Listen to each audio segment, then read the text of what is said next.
वर्ष 2023 पाने की जबरदस्त इच्छा के साथ आज का सेशन स्पेशली ग्रेड फर्स्ट वाले बच्चों के लिए।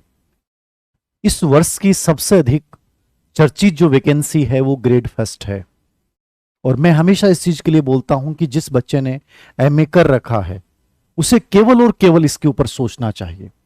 क्यों सोचना चाहिए, उसके पीछे रीजन मैंने आपको बताया है कि जितने ऊपर की ओर आप देखेंगे, ऊपर का मतलब है जितनी उच्चतर वैकेंसियां होती हैं, याद रखना वहां सिलेक्शन बहुत आसान हो जाता है। और ग्रेड फेस्ट का भी रिजल्ट आए हैं, बहुत सारे बच्चों के रिजल्ट आपने देखे होंगे। बहुत सारे बच्चों के सवाल थे, शब्द थे कि काश हमारे फर्स्ट पेपर में 40% नंबर आ जाते तो हम स्कूल व्याख्याता बन जाते। ये कितनी विडंबना की बात है कि 40% नंबर ना बन पाने के कारण बहुत सारे बच्चे जिन्होंने सब्जेक्ट में अच्छा किया लेकिन वो स्कूल व्याख्याता नहीं बन पाए।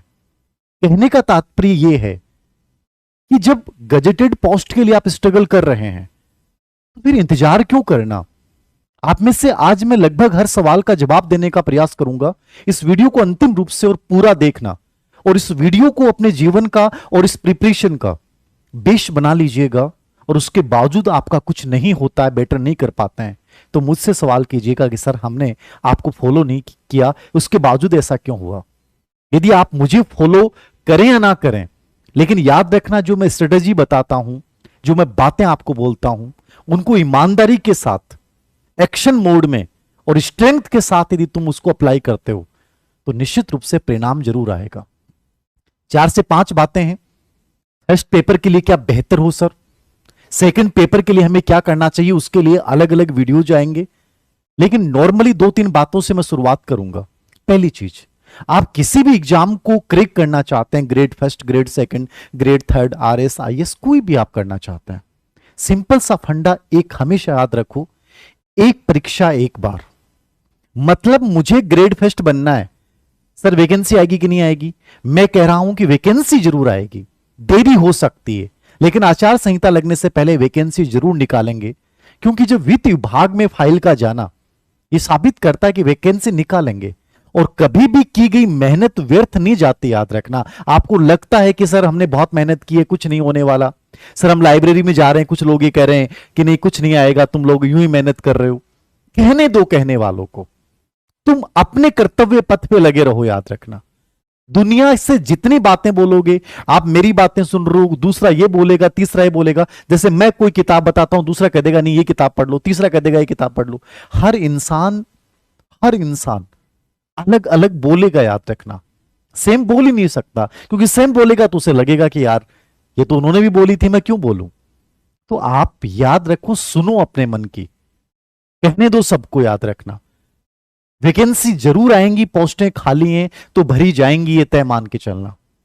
आप कह दोगे कि सर आपका स्वार्थ हो सकता है, आपको तो कोई कोर्स बेचना हो, आपको अपनी किताब बेचनी हो। याद रखना, ना तो मेरे यहां बोलने से मेरी किताब बिकेगी, ना कोर्स बिकेगा। वो बिकेगा क्वालिटी की वजह से, वो मेरी मेहनत की वजह से। और इसलिए मैं, आप मेरे ये निहितार्थ मत निकाला करो। और मैं तो ये भी नहीं कहता, कभी नहीं बोलता, मैं तो कहता हूं सेल्फ स्टडी से बेटर कुछ होता भी नहीं है। और कोई यदि बना रहा है, कोई एक्टिव है, कोई मेहनत कर रहा है, तो वो बोल भी देता है तो कोई बड़ा मुद्दा बनाना नहीं चाहिए। तो इन चीजों से ऊपर उठ के सिर्फ अपने आप को चुनिए, अपने आप की सुनिए, बाकी किसी की मत सुनिए। ग्रेड फर्स्ट की विज्ञप्ति आएगी कि नहीं आएगी? मैंने कहा पोस्टें खाली हैं, विज्ञप्ति जरूर आएगी। वो 10 दिन लेट आ जाए, 20 दिन लेट आ जाए, फर्क नहीं पड़ना चाहिए। क्योंकि इस एग्जाम को तैयारी करने के लिए आपको कम से कम 6 महीने जरूर चाहिए। ईमानदारी से कहने को तो आप 2 से 3 महीने भी कर सकते हैं, लेकिन वही बच्चा कर पाएगा जिसका सब्जेक्ट ऑलरेडी पढ़ा हुआ हो। अचानक से आप उतरें और फिर कह देंगे नहीं सर कर दें, कोई बड़ी बात नहीं है, ऐसे पॉसिबल नहीं है। हमारी उर्दू की एक स्टूडेंट नजमा ने 45 दिन में ग्रेड फर्स्ट क्रैक किया, लेकिन फर्स्ट पेपर की रणनीति मैंने उसको बताई। बस ये सिर्फ चीजें ये होती हैं कि कोई भी स्टूडेंट मेरे से पूछता है, मैं उसको बोल देता हूं कि ये चीजें ऐसे करनी चाहिए। लेकिन ये लेना, सिलेक्शन लेना न लेना, ये मेरे हाथ में नहीं है, दिलवाना मेरे हाथ में नहीं है, करना तुम्हारे हाथ में। सिंपल सी बात, क्लियरिटी रखना है। एक एग्जाम एक बार, इस बार मैं जितनी भी रणनीतियां जारी करूंगा केवल इसी बेस पे करूंगा। एक परीक्षा केवल एक बार, जब उतरना है तो उसको बेहतरीन तरीके से उतरना है। अपना सर्वोत्कृष्ट देना है। रिपीटर्स नहीं बनना है कि सर मैं 5 साल से प्रिपरेशन कर रहा हूं, 3 साल से। क्यों कर रहे हैं 3 साल से? एक परीक्षा केवल एक बार। हमें सही चुनाव करना है, सही निर्देशन में आगे बढ़ना है, सही मेंटर के साथ आगे चलना है, रिपीटर्स नहीं बनना है।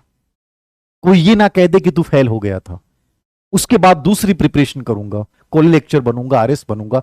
एक एग्जाम को एक बार सीरियस लेती मैं कर लेता हूं तो याद रखना रिपीटर्स बनने की नौबत नहीं आएगी। इसी थीम के साथ आगे चलना है।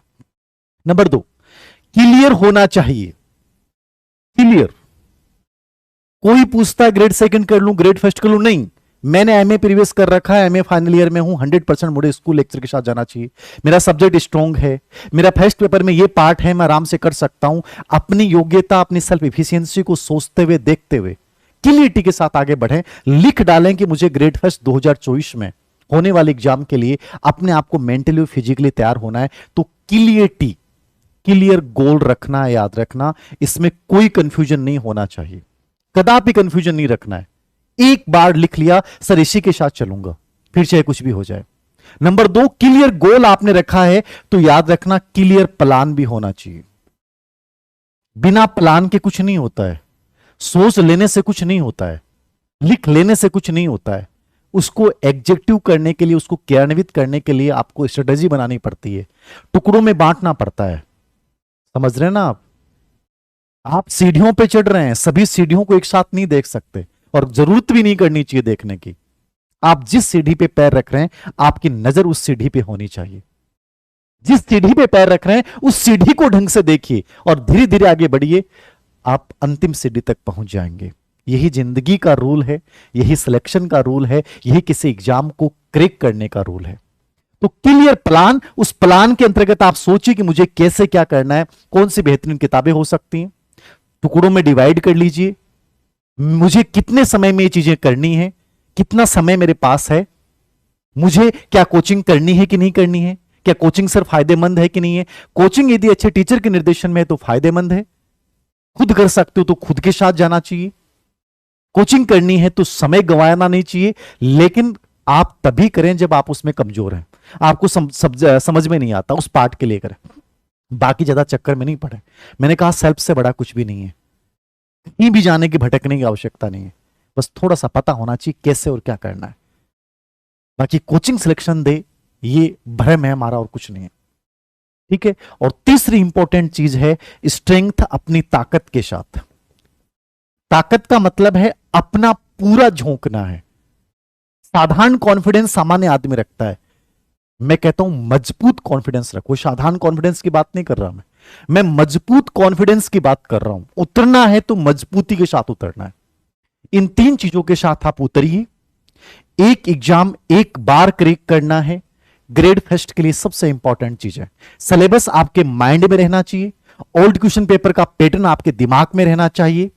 फिर आपको किसी की नहीं सुननी है, सिर्फ अपनी सुननी है। कमिटमेंट अपने साथ एक बार कर लिया, फिर बढ़ना है, हर हाल में बढ़ना है।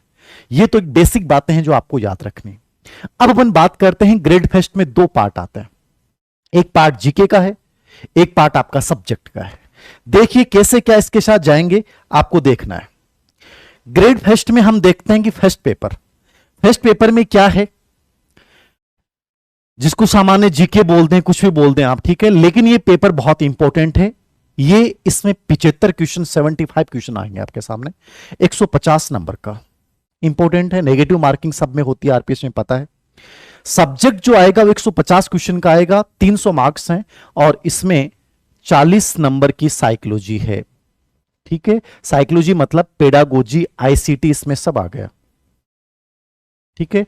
पहले 60 नंबर की होती थी, इस बार 20 क्वेश्चन आएंगे, ठीक है, 40 नंबर की। बट बड़ा इंपॉर्टेंट रोल इसलिए है क्योंकि लास्ट 2022 में जो पेपर हुए हैं उनमें पहली बार साइकोलॉजी बहुत अच्छे लेवल की पूछी गई, पेडागोजी और आईसीटी के पर्सन बहुत उच्च स्तरीय लेवल के पूछे गए। इसलिए मैंने भी इस किताब को बहुत अपडेट किया। अभी जो नई किताब 1 या 2 सितंबर को आ रही है, मेहनत बहुत अलग तरीके से की है उसमें, तो थोड़ा सा आपको इस चीज को ध्यान में रखना है कि पेडागोजी और आईसीटी को अपडेट के अकॉर्डिंग कवर करना है। लेवल आरपीसी का अच्छा आ रहा है। सब्जेक्ट आपका 130 क्वेश्चन है आपके, जिस सब्जेक्ट से आप बिलोंग करते हैं कमजोर है, मजबूत बनाया जा सकता है। और मुझे लगता नहीं, मैं बार बार बोलता हूं, ह्यूमैनिटीज के विषय को आप आराम से सेल्फ स्टडी कर सकते हैं। लेकिन आपका कोई ऐसा विषय जो अंडरस्टैंडिंग लेवल वाला है, वहां आप किसी कोचिंग की हेल्प ले सकते हैं, कहीं किसी ऑनलाइन कोर्स की हेल्प ले सकते हैं जो आपको बेटर लगता है, टेस्ट सीरीज की हेल्प ले सकते हैं जहां आपको बेटर लगता है। लेकिन सब्जेक्ट को तैयार करने का सिंपल तरीका है, उस विषय की कुछ प्रमाणिक किताबें, मैंने अलग अलग विषय के वीडियोस बनाए हैं। मैं दोबारा से एक छोटी सी श्रृंखला में जो इस भर्ती के टॉपर्स हैं उनके साथ 15-15 मिनट के वीडियो सभी विषय के डाल दूंगा, आप उनको फॉलो कर लीजिएगा। प्रमाणिक किताब, ओल्ड क्वेश्चन पेपर लेट और बार बार अभ्यास, चुनिंदा सामग्री के साथ निरंतरता के साथ आगे बढ़ना है, विषय में यदि पारंगत होना है। साइकोलॉजी में नई बुक अपडेट आ जाएगी, आपको मेरी बुक अच्छी लगती है तो लीजिए, बाकी मार्केट में आपको जो बेटर लगती है वो लीजिए, क्योंकि मुझे ऐसा लगता है कि मैंने बहुत बेटर लिखा है, इसलिए मैं तो मेरी सजेस्ट करूंगा और मेरा कॉन्फिडेंस भी है। आपको जो बेटर लगता है, दुनिया जो बोलती है उनकी सुन लीजिए, आप कोई भी लेके आइए, यह आपके ऊपर डिपेंड करता है, समझ रहे हैं आप। बट ग्रेड फेस्ट की साइकोलॉजी डिफरेंट है, अच्छी लेवल की आती है, पेडागोजी आईसीटी डिफरेंट लेवल का आता है। तो ये तो आपका सब्जेक्ट है 300 नंबर का, इसके बिना आप नहीं बन सकते, ये आपकी मेरिट को तय करता है, आपके सिलेक्शन को तय करता है। ये फर्स्ट पेपर के बिना आप यहां नहीं पहुंच सकते, इसलिए एक के बिना दूसरा अधूरा, एक दूसरे के पूरक है। तो सब्जेक्ट को लेकर मैं अलग स्ट्रेटेजी बताऊंगा, साइकोलॉजी को लेकर मैंने बोल दिया है। सब्जेक्ट को लेकर आपको किसी एक अच्छे टीचर के निर्देशन में, जो वास्तव में रियल में सक्सेसफुल इंसान है, जस्ट सफलता प्राप्त की है, उसको आपको फॉलो करना चाहिए, जो बहुत निष्पक्ष तरीके से बोलता है। आराम से उसके साथ जाइए और उनको आगे बढ़िए, सेल्फ स्टडी से बेटर कोई ऑप्शन नहीं होता है, याद रखना। अच्छा कंटेंट, कम कंटेंट, रिपीटेशन बार बार, यही विषय को तैयार करने का तरीका। फर्स्ट पेपर का जो पार्ट है 75 क्वेश्चन है, मैंने कहा सिलेक्शन में बहुत बड़ा रोल है। कैसे रोल है? क्योंकि देखने में आता है कि बहुत सारे बच्चे, जैसे पॉलिटिकल साइंस का रिजल्ट आया, मैं बहुत सारे बच्चों के मेरे पास मैसेज आए, सर फर्स्ट पेपर नहीं हो रहा, क्या करें। ये बड़ी विडंबना की भी बात है। अब इससे डरने की आवश्यकता नहीं कि सर फर्स्ट पेपर नहीं होता है, सब्जेक्ट में अच्छे नंबर आ जाते हैं, क्या करें। कहीं भी डरने नहीं, यदि स्ट्रेटेजी के साथ चलेंगे, थोड़ा सा सटीकता के साथ आगे बढ़ेंगे, एक कदम के साथ दूसरा कदम बढ़ाते हुए चलेंगे, बहुत बेटर कर पाएंगे। ठीक है, 75 क्वेश्चन आएंगे आपके, 150 नंबर का ये पार्ट है, आराम से किया जा सकता है, थोड़ा सा सटीकता के साथ आगे बढ़ना है, डरने की आवश्यकता नहीं है। आज से, अभी से प्लानिंग के साथ स्टार्ट करें। ठीक है, इसको लेकर अलग से अपन हर सब्जेक्ट वाइज सेशन अलग कर लेंगे। आगे बढ़ते हैं फर्स्ट पेपर में। मैंने पूरे पेपर का एनालिसिस किया है, यूं वीडियो नहीं बनाता हूं। 2022 के संस्कृत शिक्षा विभाग, सामान्य शिक्षा विभाग, फिर फर्स्ट पेपर में क्या क्या चीजें हो सकती हैं, एक एक चीज को एनालिसिस किया है। आपको भी मैं ये कहता हूं, खुद भी कर सकते हैं। मैं तो केवल एक सांकेतिक सहायता, स्केप होल्डिंग दे रहा हूं तुम्हें कि बेटा ऐसे करोगे तो ऐसे हो जाएगा। करना खुद को, ये याद रखना, तुमसे अधिक सामर्थ्य दुनिया में किसी में नहीं। आगे चलिए, सामान्य पेपर में सबसे पहला पार्ट आता है हिस्ट्री का। इंपॉर्टेंट है क्योंकि 30 नंबर है, 15 क्वेश्चन है, बड़ा पार्ट है। क्योंकि मेरा भी विषय रहा है, बहुत बारीकियां समझता हूं, हर एक चीज समझता हूं, कहां से क्या। मैंने 5 पेपर्स का एनालिसिस किया, पीटीआई में भी देखा मैंने, संस्कृत शिक्षा विभाग भी देखा, तीनों एबीसी, तीनों ग्रुप्स के भी देखे।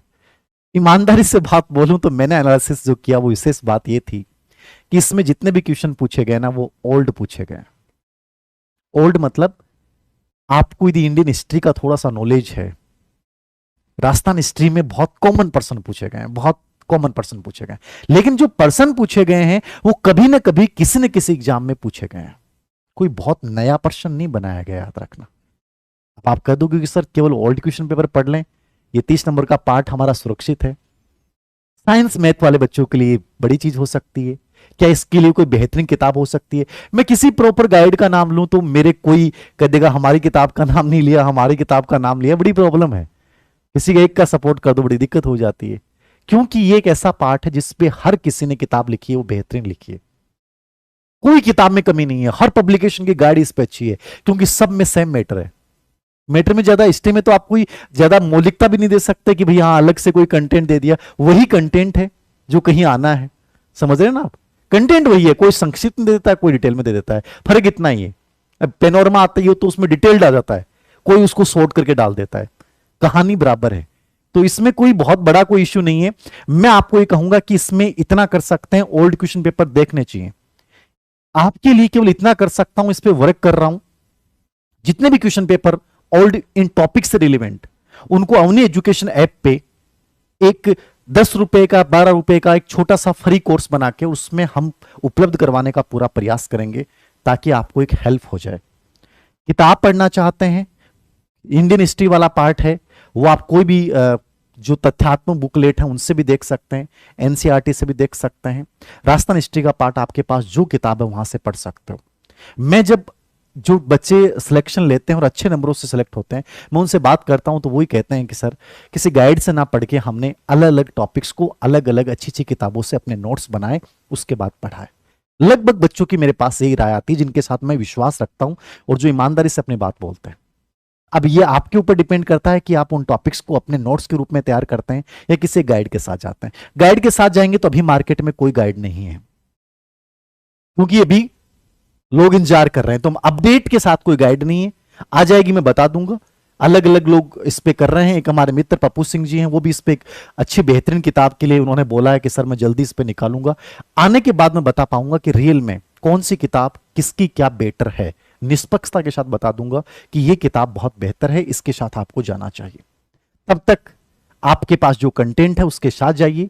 मैं इस पे ओल्ड क्वेश्चन पेपर पे काम कर रहा हूं, जल्दी इसको आपके सामने प्रस्तुत करने का बिना कोई विशेष चार्जेस के उपलब्ध करवाने का प्रयास करेंगे। बाकी खुद भी आप इन चीजों को कर सकते हैं, टॉपिक के साथ जाइए। मैंने कहा ओल्ड के अलावा प्रश्न नहीं आता, ये तय बात है, ठीक है। फिर भी कंटेंट थोड़ी तो पढ़नी पड़ेगी। तो पहला पार्ट ये मैं मानता हूं कि इसमें आपको कम से कम 13 क्वेश्चन आपके सही होने चाहिए 15 में से, और आराम से कर लोगे। बहुत इतना पढ़ने की आवश्यकता नहीं है, इतना सा पढ़ के भी ये 13 क्वेश्चन कर सकते हो। बस थोड़ी सी समझ और विवेक का प्रयोग करना है, और कुछ नहीं है। याद रखना, इतिहास सबसे आसान विषय है, जिसको कोई भी बच्चे रट्टे मार का सक्सेस हो सकता है, समझ में आए नहीं आए वो भी कर सकता है। इससे आसान विषय मैं नहीं मानता कोई है, क्योंकि रिपीटेशन अभ्यास का विषय होता है। चाहे वो राजस्थान हिस्ट्री हो, चाहे इंडियन हिस्ट्री हो, कोई भी हिस्ट्री हो, थोड़ी सी विवेक का प्रयोग तो हर विषय में करना पड़ता है। आगे देखिए, पहला पार्ट इंपॉर्टेंट। दूसरा पार्ट अपने बात करते हैं हिस्ट्री के बाद मैथ रीजनिंग का पार्ट। ये दोनों को मैंने जोड़ा है, मैथ रीजनिंग और जनरल साइंस, क्योंकि साइंस आर्ट्स वाले बच्चों के सामने बड़ी तकलीफ होती है कि सर ये तो समझ में नहीं आती। अब जैसे मुझे मैथ नहीं आती थी तो मेरे लिए तकलीफ का विषय है कि भाई मैथ की जितना करना है उतना कर ले। दुनिया के वर्ल्ड के सबसे रामानुजन जी भी पढ़ाने आ जाए ना, तो भाई मेरे तो मैथ नहीं आया, क्योंकि मेरा नजरिया मैथ के प्रति नेगेटिव हो गया। लेकिन ये तय है कि मैं रीजनिंग का प्रश्न कभी गलत नहीं करता। अब आपके पास ऑप्शन है कि भाई क्या करें क्या नहीं करें। तो इसमें मुझे लगता है 2 या 3%, 4% जो स्टैटिक्स रीजनिंग टाइप प्रश्न आते हैं वो कोई भी बच्चा सीख सकता है। सीखने को मैथ भी सीख लेगा, यदि मैथ तकलीफ देती है जिस बच्चे को पहले नहीं आई। क्योंकि मेरे तो मैथ में बाई ग्रेस आई थी, तो मैं तो समझ गया था भाई पार नहीं पड़ेगी। लेकिन उसके बाद जब मैंने आरएस प्रिपरेशन की तो मैं मैथ के औसत है, प्रतिशत वाले हैं, इन प्रश्नों को मैं सीख गया था। मुझे लगा कि यार सीखना तो चाहिए। तो प्रेशर जब पड़ता है तो इंसान कुछ भी कर जाता है। देखो सिंपल सी बात है। तो मेरे अकॉर्डिंग, क्योंकि इसका रोल बड़ा है, 20 नंबर का पार्ट है मैथ रीजनिंग का। आप इसको कोशिश करेंगे जो टॉपिक आप कर सकते हो वो कर लो तैयार। 10वीं तक का लेवल आता है इसका, कोई बहुत मुश्किल काम नहीं है, कर सकते हो। 10th तक का सेकेंडरी लेवल आएगा इसका, ठीक है। तो इसमें रीजनिंग कम से कम जरूर कर लो जो आर्ट्स का बच्चा है। बाकी साइंस बैकग्राउंड के बच्चे के लिए सबसे आसान पार्ट है, आराम से कर जाएगा। इसके लिए बेटर बुक क्या हो सकती हैं, 10वीं तक की किताबें आप देख लें, उनके अकॉर्डिंग तैयारी कर लें, सबसे बेस्ट है। इसके अलावा मेरे अकॉर्डिंग गाइड के रूप में आपको जाना चाहिए तो नकुल पारिक की जो किताब है अभी जो जस्ट आई है उसके साथ आप चले जाइए। उससे बढ़िया कुछ भी नहीं है, इससे बाहर नहीं आएगा, आ जाएगा। इसमें सब 100 ट्रिक्स सब दे रखी हैं और अपने अवनी से निकाल रखिए। तो ये फर्स्ट पेपर के लिए 20 नंबर के पार्ट के लिए किताब गाइड के रूप में लेना चाहते हैं तो आप ये ले लीजिएगा। मेरे अकॉर्डिंग निष्पक्ष रूप से कह रहा हूं, या अवनी पब्लिकेशन से इसलिए नहीं कह रहा हूं, ये रियल में इस पार्ट के लिए इनकी किताब बेहतरीन है, कोई डाउट नहीं है, ठीक है। या आप अपने लेवल पे आपको जो लगता है वो ले सकते हैं, जरूरी नहीं इसके साथ जाएं। बाकी 10th लेवल के, सेकेंडरी लेवल के प्रश्न आएंगे, उन बुक्स के बाहर कुछ नहीं आएगा। इसका आप कोर्स लेना चाहें कोर्स भी ले सकते हैं, पर्टिकुलर अलग पार्ट जहां भी जो टीचर बेस्ट पढ़ाता हो। हमने भी अवनी पे जारी किया, बट जरूरी नहीं आप वो लें, आप क्लास लेके देखेंगे वो टीचर अच्छा पढ़ाता है कि नहीं पढ़ाता है। हमने 10th जो गवर्नमेंट स्कूल में पढ़ाते हैं उन्हीं टीचर से करवाया, बट फिर भी आपको जो बेटर लगता है उसके साथ जाइए, अपने अनुभव से चुनिए, कोशिश करें कि इस पार्ट को छोड़े नहीं, आप करिए अच्छे से। जनरल साइंस का पार्ट जो मैं बता दूं आपको, ईमानदारी से यदि आपने थोड़ा एनालिसिस किया हो, 5 प्रश्न आएंगे 10 नंबर का। मैंने देखा कि जो प्रश्न आए हैं वो जनरल एनसीईआरटी से पूछे गए थे। इस बार जो प्रश्न आए हैं सभी पेपरों में, सभी एनसीईआरटी से पूछे गए हैं, और 5 प्रश्नों में से लगभग 3 प्रश्न जो हैं वो ओल्ड एग्जाम में आए हुए प्रश्न पूछे हैं। मतलब लगभग 2 प्रश्नों को उन्होंने लैंग्वेज चेंज करके बनाया है, बट 3 प्रश्न अमूमन एज इट इज जो पूर्व लैंग्वेज आई है वो सेम पूछी है। तो जनरल साइंस मतलब एनसीईआरटी से बढ़िया कुछ नहीं है। एनसीईआरटी के साथ उन टॉपिक जो सिलेबस में उसी के अकॉर्डिंग चले जाएं आप, सब कुछ पढ़ने की आवश्यकता नहीं। या इसके ओल्ड क्वेश्चन की, जैसे जनरल साइंस के एनसीईआरटी के सार के नाम से हेमराज जी सर जो बायोलॉजी के हैं, उन्होंने एक रीट वाले बच्चों के लिए किताब पतली सी बुकलेट निकाली थी, एनसीईआरटी का सार निकाला था, उसमें सभी क्वेश्चंस थे, ठीक है ना।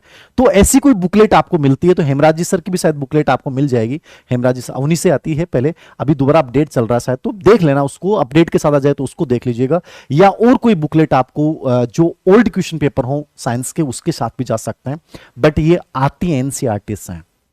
नहीं आती है, नहीं पढ़ा जाता, इग्नोर भी कर सकते हैं, बट मेरे अकॉर्डिंग मैंने थोड़ी सी कर लोगे तो ये 5% में से 3 सही हो जाएंगे। अगला पार्ट, हिंदी के 5 प्रश्न। हिंदी को लेकर मुझे बताने की आवश्यकता नहीं कि सर हिंदी को कैसे पढ़ें, ये 5 प्रश्न हर बच्चे के सही होने चाहिए। और इसके लिए जो किताबें आपके पास, रीट के समय आपने जो प्रिपरेशन की, सरल हिंदी व्याकरण जो आपके पास होगी उससे पढ़ लीजिए, ठीक है।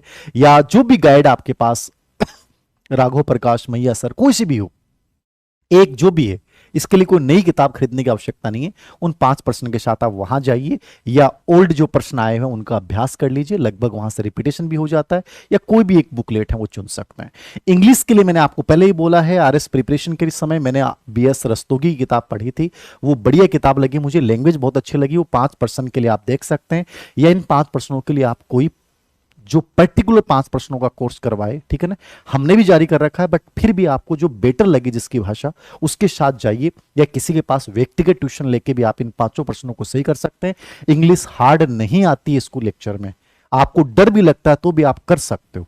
बस ये मत सोच लेना पहले से, जैसे मैंने हमेशा मैथ के बारे में सोच लिया था कि यार मुझे नहीं आएगी, आ सकती हर चीज है, बस तरीके से समझाने वाला कोई इंसान होना चाहिए, समझिए ना आप, तरीके से समझाने वाला इंसान होना चाहिए। जो कायदे वाला इंसान होगा ना, वो आपको एक एक चीज बता देगा, ठीक है। तो ये 10 नंबर का 20 नंबर का पार्ट है, 5-5 क्वेश्चन है, मेरे अकॉर्डिंग आप कर सकते हो, करना चाहो तो इसके साथ आपको जाना चाहिए। बहुत आसान चीजें हैं, थोड़ा सा अभी से माइंडसेट बना के आगे बढ़िए, हेल्प ले सकते हैं।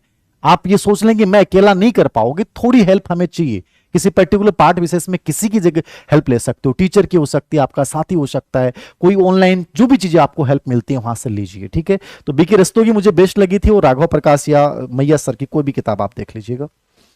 समसामयिकी के 10 प्रश्न आते हैं। मैंने चारों पेपरों का एनालिसिस किया तो मैंने देखा कि ज्यादातर जो टॉपिक हैं वो सब इंडियन करंट के हैं। राजस्थान का हल्का सा नाम दे रखा है, लेकिन जब प्रश्न आते हैं ना, तो इन 10 प्रश्नों में से लगभग 4 प्रश्न राजस्थान के आते हैं, और 6 प्रश्न जो आते हैं वो भारत के आते हैं। और विशेष बात यह है कि करंट को अभी नहीं देखना है, अभी केवल अखबार वगैरह, जैसे अभी चंद्रयान गया है तो स्पेस ऑर्गेनाइजेशन पे 1 प्रश्न हर करंट में आया है। तो अब चंद्रयान चर्चित है, इससे पहले कोई अभियान है, भविष्य के जो अभियान है उनको तैयार कर लो, 1 प्रश्न तैयार है। पुरस्कार जो भी हैं, चाहे वो बिहारी पुरस्कार है, चाहे वो खेल के अंतर्गत कोई पुरस्कार है, मतलब पुरस्कारों पे लगभग करंट में इंडिया राजस्थान दोनों में से ही 2+ प्रश्न पूछे गए। स्पोर्ट्स पे राजस्थान से रिलेवेंट करके 1 प्रश्न, जो भी स्पोर्ट्स का प्रश्न राजस्थान से रिलेवेंट करके पूछा गया है। योजना राजस्थान की 1 या 2 योजना पे प्रश्न पूछा गया है, समझ रहे हैं आप। तो टोटल आपको यह समझना है कि इसमें भारत का और वर्ल्ड का भी नाम ले रखा है। वर्ल्ड का नॉर्मली आता नहीं है, बट फिर भी भारत और राजस्थान के ये 10 प्रश्न हैं, ये लास्ट टाइम में कवर किए जा सकते हैं। कोई भी अर्धवार्षिकांक वार्षिकांक ले आना, अखबार वगैरह पढ़ते रहो। राजस्थान के 4 प्रश्न हैं वो अपने उन्हीं की जो फ्री बुकलेट है हर महीने के हम निकालते हैं, उसी से हो जाए, क्योंकि अखबार उसमें डालता हूं, सुजस उसमें डालते हैं, तो उसी से हो जाएगा फ्री वाली, उसका भी अर्धवार्षिका निकालेंगे। या मार्केट में जो आपको बेटर लगती है, जिसकी भाषा आपको आसान लगती है, वो मूमल हो सकती है, विनोद वाली किताब हो सकती है, कोई तीसरी हो सकती है। नॉर्मली मूमल ठीक आता है इसमें मूलकांक, ठीक है, वार्षिकांक अर्धवार्षिकांक, तो वो आप उसके साथ जा सकते हैं। तो करंट में अभी इंतजार कीजिएगा, अभी आप अपने हिसाब से पढ़ते रहें, इसमें लास्ट में और चीजें मैं बता दूंगा, कौन से टॉपिक में से क्या क्वेश्चन आने की संभावना रहेगी ये भी मैं आपको बता दूंगा, ठीक है। ये 10 नंबर का पार्ट, ये 10 क्वेश्चन हो गए 20 नंबर का पार्ट। उसके बाद आता है स्कूल मैनेजमेंट, इसका बड़ा रोल है स्कूल मैनेजमेंट का। पहले इस पे 15 प्रश्न आते थे, आजकल यद्यपि संस्कृत शिक्षा विभाग का जो पेपर हुआ उसमें 15 पूछे गए हैं, लेकिन नॉर्मल सामान्य शिक्षा विभाग में इसमें 10 ही आए हैं, संस्कृत शिक्षा विभाग में 15 है, याद रखना, ठीक है। 10 प्रश्न आते हैं, 20 नंबर का पार्ट है। स्कूल मैनेजमेंट का जो प्रश्न पूछने का तरीका है, 3 यूनिट में डिवाइडेशन है। जो पहली यूनिट है उसमें स्कूल प्रबंधन के कार्य, मतलब मैनेजमेंट के कार्य, उस पे 1 प्रश्न जरूर आता है। 1 प्रश्न जो आता है वो नेतृत्व की शैली के ऊपर आता है, ठीक है। और 1 प्रश्न टोटल क्वालिटी एजुकेशन हो सकता है, पर्यवेक्षण हो सकता है, निरीक्षण। पहली यूनिट में से लगभग यहां से 3 प्रश्न पूछे गए हैं, क्योंकि मैंने पढ़ाया था अपने उन्नी एजुकेशन ऐप पे और मैंने इसकी टेस्ट सीरीज भी स्टार्ट की, तो मुझे एक एक चीज का बारीकी से पता है। और पेपरों का 3 प्रश्न फर्स्ट यूनिट से, सेकेंड यूनिट में से 4 से 5 प्रश्न आते हैं, ठीक है। और थर्ड यूनिट में से 2 प्रश्न यहां से पूछे जाते हैं, मतलब ये यूनिट ज्यादा इंपॉर्टेंट है। 3 इसमें से, 2 इसमें से। दूसरी लास्ट वाली यूनिट में से तो आरटी 2009 है, आरटी 2009 में से प्रश्न गलत हो ही नहीं सकता। 2 प्रश्न फिक्स है, वो आएंगे, 3 भी आ जाए बट 2 जरूर आएंगे, ठीक है। 3 प्रश्न इसमें से, जिसमें एक तो नेतृत्व शैली ढंग से तैयार कर लो, 1 प्रश्न तो 100% यहां से आएगा, लीडरशिप। और उसकी भी ओल्ड क्वेश्चन बता दूंगा मैं आपको, लगभग वो चीजें कवर हो जाती हैं। और इस पे प्रयास भी मैं कर रहा हूं, हमने एक जितने भी नेतृत्व के आज तक रीट सीट इसके स्कूल मैनेजमेंट के, अपने नेट के, इनमें क्योंकि नेट में भी आता है नेतृत्व, इसके जितने भी क्वेश्चंस आए उन सबको हम तैयार करके क्वेश्चनों की व्याख्या वाली स्कूल मैनेजमेंट की बुकलेट निकाल रहे हैं। तो उसमें कोशिश कर रहे हैं कि कुछ छूटे नहीं, उसकी व्याख्या में पूरा कंटेंट आ जाएगा, प्रयास कर रहे हैं, याद रखना 15 से 20 दिन में। तो नेतृत्व को ढंग से तैयार कर लो। स्कूल मैनेजमेंट के जो कार्य हेनरी फेवल व लूथर गुलिक वाला, उस पर 1 प्रश्न आता है और बाकी 1 प्रश्न, और लगभग हो सकता है स्कूल कार्य वाले पे 2 आ जाए, तो ये 3 प्रश्न। ये जो 5 प्रश्न आ रहे हैं ना, ये बड़ी इंपॉर्टेंट यूनिट है, जिसमें 2 प्रश्न तो शैक्षिक नवाचार जो ग्रेड 3 के टाइम में आपने पढ़ा था, शिक्षा वाणी, स्माइल, आपका राइज, ठीक है, शिक्षा दर्शन, ये जितने भी नवीनतम योजनाएं थी, 2 प्रश्न यहां से आ रहे हैं। बाकी माध्यमिक शिक्षा बोर्ड पे आ जाएगा, आरएससीआरटी पे आ जाएगा, डाइट पे आ जाएगा, ठीक है, आईएससी पे आ जाएगा, इनमें से कोई 2 प्रश्न पूछ सकता है, या माध्यमिक शिक्षा अभियान, समग्र शिक्षा अभियान, इन पे पूछ लेगा। मतलब तीसरी यूनिट सबसे बड़ी भी है, दूसरी यूनिट सबसे बड़ी भी है, और इसमें सबसे अधिक टॉपिक भी हैं, बट इसमें इनोवेटिव चीजें हैं, नवीन नवाचार वाले हैं। तो इसकी अभी कोई थ्योरी वाली किताब आपको खरीदने की आवश्यकता नहीं है, क्योंकि इसमें अपडेट आता है, इसलिए अभी कोई किताब नहीं खरीदनी चाहिए। अभी इसकी कोई किताब आपको नहीं खरीदनी चाहिए, इसके लिए आपको इंतजार करना चाहिए। बाकी ओल्ड क्वेश्चन पेपर की बुकलेट हम निकाल रहे हैं, कोई थ्योरी वाली बेस्ड किताब होगी, या हो सकता है हम क्वेश्चंस में इतना मैटर डाल देंगे, आपको जरूरत नहीं पड़ेगी। तो इसके लिए अभी इंतजार कीजिए। बाकी अपने लेवल पे आपके पास यदि ओल्ड बुकलेट है तो उसके अकॉर्डिंग अभी पढ़ते रहिए, क्योंकि इसमें अपडेट होता है, याद रखना, ठीक है। स्कूल प्रबंधन इंपॉर्टेंट रोल है।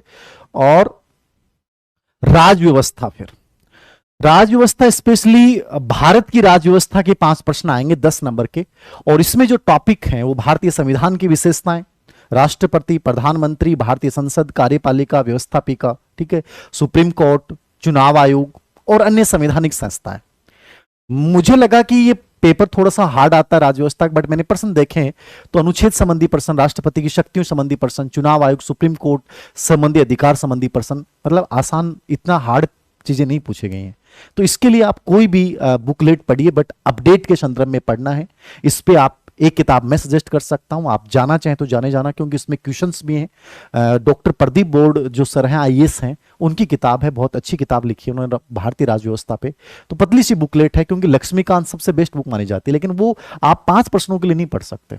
तो भारतीय राज व्यवस्था पे प्रदीप कुमार बोर्ड सर की उस बुकलेट के साथ जाइए, ओल्ड क्वेश्चन भी साथ में है, और उनसे आपको आइडिया लग जाएगा कि कैसे क्वेश्चंस आते हैं। ये 5 प्रश्न में से 3 प्रश्न आप आराम से कर सकते हो, ये थोड़ा सा सटीकता के साथ चलोगे तो, ठीक है, ज्यादा हार्ड नहीं आ रहा है। और अंतिम पार्ट है फर्स्ट पेपर का, राजस्थान का भूगोल। 10 प्रश्न यहां से आते हैं 20 अंक के, ठीक है ना, 10 क्वेश्चन यहां से राजस्थान के भूगोल का बड़ा पार्ट है, याद रखना। तो 20 अंक हैं, 10 क्वेश्चन है, लेकिन राजस्थान का भूगोल चूंकि अब चेंज हो चुका है, कंप्लीट राजस्थान का चेंज कर दिया है, तो इसके लिए थोड़ा इंतजार करना पड़ेगा कि सर कोई बुकलेट पढ़नी चाहिए क्या। राजस्थान भूगोल और करंट इन दोनों को एक बार छोड़ दें आप, जो नॉर्मल टॉपिक है उनके अकॉर्डिंग आप देखना चाहें तो देख लेना, थोड़ा सा आप अपने लेवल पे पढ़ भी सकते हैं।